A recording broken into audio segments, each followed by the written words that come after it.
So hey guys, welcome back to my two videos. तो इस video में दोस्तों डिस्कस करने वाले हैं यहाँ पर कुछ इंपॉर्टेंट कंपनीज को और उनसे रिलेटेड कुछ इंपॉर्टेंट अपडेट्स हैं जिसकी बात करेंगे इस वीडियो में। तो चलिए दोस्तों वीडियो की शुरुआत करते हैं। सबसे पहली कंपनी की बात करते हैं। पहली कंपनी का नाम है प्रिंस पाइप लिमिटेड।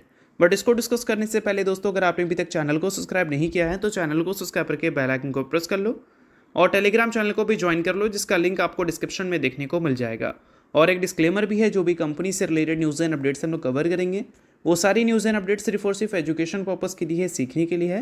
तो इसको किसी भी तरह का इन्वेस्टमेंट एडवाइस मत समझना, आप खुद से रिसर्च और एनालिसिस भी कर सकते हैं। तो चलिए दोस्तों वीडियो की शुरुआत करते हैं। सबसे पहले बात करते हैं प्रिंस पाइप से रिलेटेड कुछ इंपॉर्टेंट अपडेट्स के बारे में। सो दोस्तों, आप सभी को पता है कि आज के दिन हो जाए या फिर पिछले कुछ महीनों की बात करें या फिर पिछले कुछ सालों की बात करें, एक लंबे टाइम फ्रेम से प्रिंस पाइप का जो परफॉर्मेंस है वो काफ़ी ज़्यादा डिसअपॉइंटिंग हमें देखने को मिला है। अभी के टाइम पे अगर 52 वीक हाई से इस कंपनी को देखें तो गिरावट करीब आपको 41.7% की देखने को मिल जाएगी। और वही कंपनी के ऑल टाइम हाई से देखोगे तो गिरावट का नंबर इससे भी इंक्रीज होकर 70% तक आपको देखने को मिलेगा। तो ये 70% का गिरावट ऐसा तो नहीं है एक महीने में हमें देखने को मिला है, ये 70% गिरावट के लिए कंपनी ने कई साल लिया है। अब इतने लंबे टाइम फ्रेम से कंपनी लगातार अगर खराब परफॉर्म कर रही है तो इसके पीछे का पॉसिबल रीज़न क्या है वो हमें पता होना चाहिए। तो चलिए उसको समझते हैं। अब दोस्तों वीडियो में आगे बढ़ने से पहले बात कर लेते हैं एक सेबी रजिस्टर्ड टेलीग्राम चैनल के बारे में जिसका नाम है ट्रेडर बाजी। अब ये सेबी रजिस्टर्ड रिसर्च एनालिस्ट हैं जिनका रजिस्ट्रेशन नंबर आपको यहाँ पर देखने को मिलता है और इनको 8 साल से भी ज़्यादा का एक्सपीरियंस है ऑप्शन एंड स्विंग ट्रेडिंग में। साथ में 3000 से भी ज़्यादा लोगों को ऑलरेडी ये ट्रेन कर चुके हैं। तो इनके टेलीग्राम चैनल का जो लिंक है वो आपको डिस्क्रिप्शन में देखने को मिल जाएगा। लिंक के थ्रू जाकर जरूर इस चैनल को आप ज्वाइन कर लेना।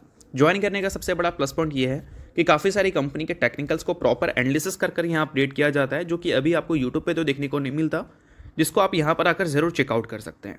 उसके अलावा दोस्तों मार्केट से रिलेटेड जो समरी होती हैं वो सारी चीज़ें आपको यहाँ पर देखने को मिलती हैं। मार्केट से रिलेटेड जो इंपॉर्टेंट न्यूज़ एंड अपडेट्स होता है वो भी आपको यहाँ पर देखने को मिलता है। साथ में सेबी रजिस्टर्ड टेलीग्राम चैनल है तो इनके कॉल्स वगैरह भी दिखते हैं, जिसको भी चाहो तो आप चेकआउट कर सकते हो। तो लिंक डिस्क्रिप्शन में है, लिंक के थ्रू जाकर बिल्कुल फ्री ऑफ कॉस्ट आप इस टेलीग्राम चैनल को ज्वाइन कर सकते हैं। सो देखो दोस्तों, कंपनी के गिरावट का कुछ की रीजंस हैं, तो चलिए उसको हम लोग इस वीडियो में थोड़ा सा डिटेल में समझते हैं। सबसे पहले कंपनी जो प्रोडक्ट बनाती है उसकी अगर हम डिमांड की बात करें तो वही हमें वीक देखने को मिला है। साथ में दोस्तों अगर हम कंपनी की इंडस्ट्री की बात करें तो उसमें भी एक मैसिव स्लोडाउन कंपनी को फेस करना पड़ रहा है। कंपनी के प्रोडक्ट के वॉल्यूम्स की बात करें तो वो हमें गिरता हुआ नज़र आया है कंस्ट्रक्शन सेक्टर से, इंफ्रास्ट्रक्चर सेक्टर से और real estate and agriculture sector से। और साथ में दोस्तों अगर हम बात करें कंपनी के पीवीसी और सीपीवीसी पाइप के बारे में तो वो सेगमेंट भी कंपनी का हमें लगातार शांत रहता हुआ दिखने को मिला है। साथ में दोस्तों ब्रोकरेज हाउस की तरफ से ये भी बताया गया है कि पूरा ब्रॉडर सेक्टर की बात करें तो वही हमें हेडविंड सिचुएशंस फेस करता हुआ दिखा है। और according to brokerage house PVC resin के जो प्राइजेस हैं वो लगातार हमें गिरते हुए नज़र आते हुए दिखे हैं, क्योंकि जो एंटी डंपिंग ड्यूटी इम्प्लीमेंटेशन होनी है उसमें एक मैसिव डिले हमें देखने को मिल रहा है। और साथ में लोअर चैनल इन्वेंट्रीज कंपनी को फेस करनी पड़ रही है across the PVC pipe segment, जो कि कंपनी के पूरे बिजनेस इन्वायरमेंट को हट कर रहा है। और ये हट कितना है इसको आप कंपेयर कर सकते हो कंपनी के नंबर से। देखो दोस्तों, कंपनी का P&L मैंने ओपन कर रखा है। अगर कंपनी के रेवेन्यू की बात करें 2025 के फाइनेंशियल ईयर की तो कंपनी ने 2500 करोड़ का रेवेन्यू रिपोर्ट किया था।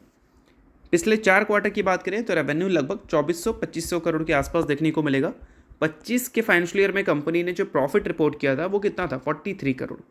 पिछले 4 क्वार्टर में प्रॉफिट 23 करोड़ रिपोर्ट हुआ है।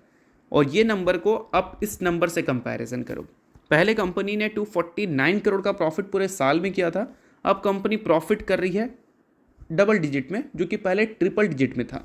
यहाँ से यहाँ तक का गैप अगर देखोगे तो 90% से ज़्यादा की गिरावट कंपनी के प्रॉफिट में आपको देखने को मिलेगी।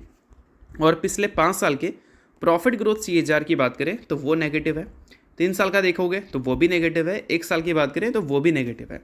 तो ऐसे में कोई भी कंपनी का परफॉर्मेंस अच्छा तो बिल्कुल भी नहीं हो सकता। ऑब्वियस सी बात है कि आपको ऐसी परफॉर्मेंस ही देखने को मिलेगी और इसी वजह से प्रिंस पाइप आपको लगातार परफॉर्म नहीं करती हुई दिख रही है।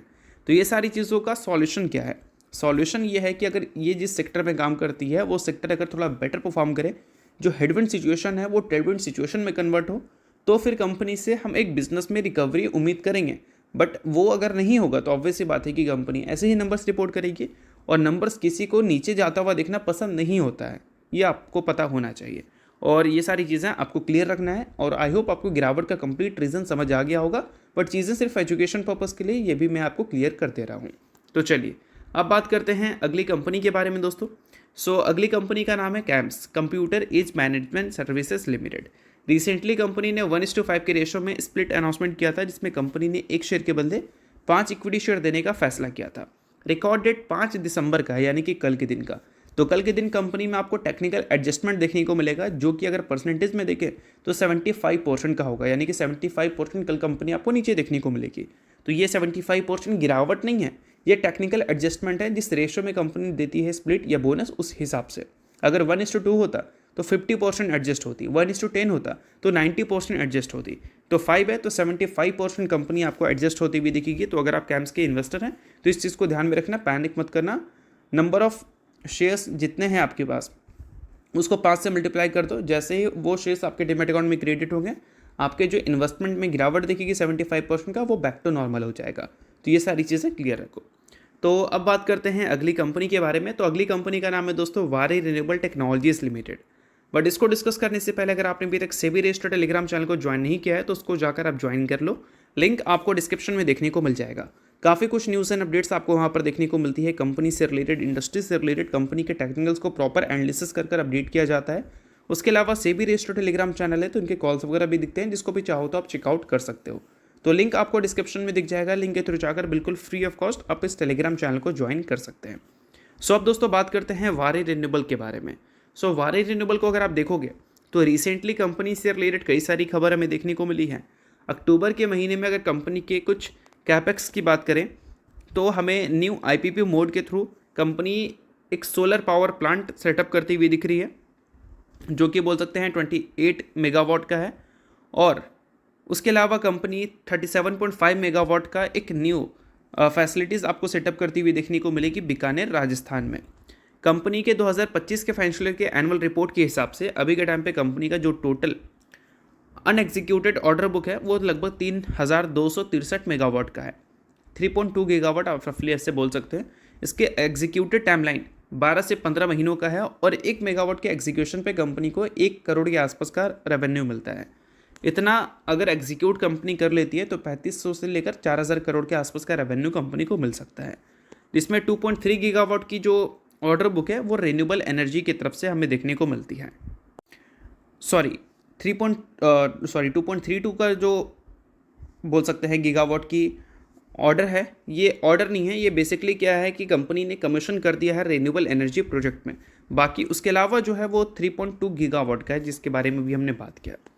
तो ये सारी चीज़ें दोस्तों ऑब्वियस सी बात है, अच्छी बात है कंपनी की बिजनेस पॉइंट ऑफ व्यू से, बट फिर भी एक बड़ा सवाल उठता है कि कंपनी खराब परफॉर्म क्यों कर रही है, लगातार कंपनी में गिरावट क्यों हो रहा है। तो देखो, अगर हम बात करें पिछले 5 साल के टाइम फ्रेम के बारे में, तो पिछले 5 साल में कोई भी कंपनी जब अच्छा परफॉर्म कर दे तो जनरली क्या होता है कि एक लंबे टाइम फ्रेम तक कंपनी या तो साइडवेज परफॉर्म करती है या फिर कंपनी में कुछ करेक्शन फेज हमें देखने को मिलता है।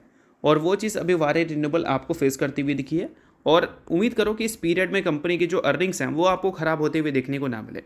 और अर्निंग्स लास्ट क्वार्टर में तो 47% से ग्रो करते हुए देखने को मिले थे। एक्सपेक्टेशन इस कंपनी से जनरली हाई ग्रोथ का होता है, 100% से ज़्यादा। वो चीज़ अगर कंपनी के साथ कंसिस्टेंट रहा तो फिर कंपनी की रिकवरी के लिए एक बेटर अपॉर्चुनिटीज़ रहेगी वो। बाकी चीज़ें सिर्फ एजुकेशन पर्पज़ के लिए, इसको रिकमेंडेशन आप मत समझना। तो अब बात करते हैं अगली कंपनी के बारे में। नाम है दोस्तों Tata Motors passenger vehicles limited.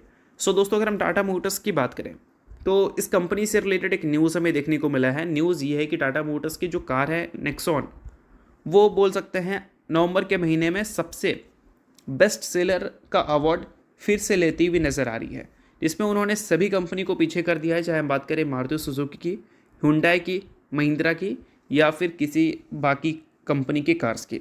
तो टाटा नेक्सॉन को काफ़ी अच्छा बूस्ट मिलता हुआ दिखा है नवंबर के महीने में, और अक्टूबर के महीने का डेटा भी देखोगे तो वहाँ पर भी टाटा नेक्सॉन का आपको दबदबा देखने को मिलेगा। और टाटा नेक्सॉन छोड़ो, अगर टाटा मोटर्स की बात करें तो नवंबर के महीने में उन्होंने काफ़ी अच्छा सेल किया। सेल के नंबर को देखोगे तो 26% का आपको ग्रोथ देखने को मिलेगा, और सेकंड नंबर पे ये कंपनी आपको देखने को मिलेगी आफ्टर मारुति सुजुकी।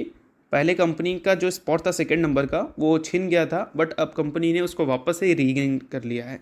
तो इन सारी चीज़ों से बेशक हम उम्मीद क्या करेंगे कि टाटा मोटर्स का जो नंबर्स आने वाले क्वार्टर्स का वो एक अच्छा रिप्रेजेंट हमें करता हुआ दिखे, बट ऐसा आसान नहीं है क्योंकि JLR कंपनी के रेवेन्यू का बहुत बड़ा कंट्रीब्यूटर है और वहाँ पर एक हेडविंड सिचुएशन है, मैसिव स्लोडाउन कंपनी फेस कर रही है। तो इस वजह से डोमेस्टिक बिजनेस चाहे कितना भी अच्छा कर ले, JLR का कंट्रीब्यूट करना बहुत ज़्यादा इंपॉर्टेंट होता है कंपनी के पूरे नंबर के ग्रोथ के लिए, और वहाँ से कंट्रीब्यूशन नहीं आ रही है ग्रोथ में। इस वजह से टाटा मोटर्स एक लंबे टाइम फ्रेम से कुछ खास अच्छे अर्निंग्स रिपोर्ट नहीं कर पा रही है। बट अभी रिसेंटली क्या हुआ है कि टाटा मोटर्स ने एक न्यू बोल सकते हैं SUV को लॉन्च किया है, जो कि है टाटा सीरिया। और मिड साइज़ SUV मार्केट की बात करें तो इसमें टाटा मोटर्स टाटा सीरिया की वजह से एक गेन एक्सपेक्टेशन रख रही है। अभी के टाइम पे उनका जो मार्केट शेयर है मिड साइज़ SUV मार्केट में वो 16 से 17% का है, बट आगे चलकर ये नंबर 20 से 25% का ये एम लगाकर चल रहे हैं। यानी कि हर अगर 100 मिड साइज़ SUV बिकता है तो उसमें 20 से 25 आपको टाटा मोटर्स का देखने को मिलेगा, चाहे वो नेक्सॉन के थ्रू हो या फिर टाटा सीरिया के थ्रू हो। टाटा सीरिया का हाइप काफ़ी ज़्यादा बन रहा है, तो हो सकता है कि मार्केट शेयर कंपनी गेन करती हुई दिख जाए, बट चीज़ें जो हैं वो मैंने आपको शेयर कर दिया। तो होप करता हूँ दोस्तों ये वीडियो आपको अच्छा लगा होगा। लाइक कीजिए, पहली बार सब्सक्राइब कीजिए। वीडियो के लिए बहुत बहुत शुक्रिया।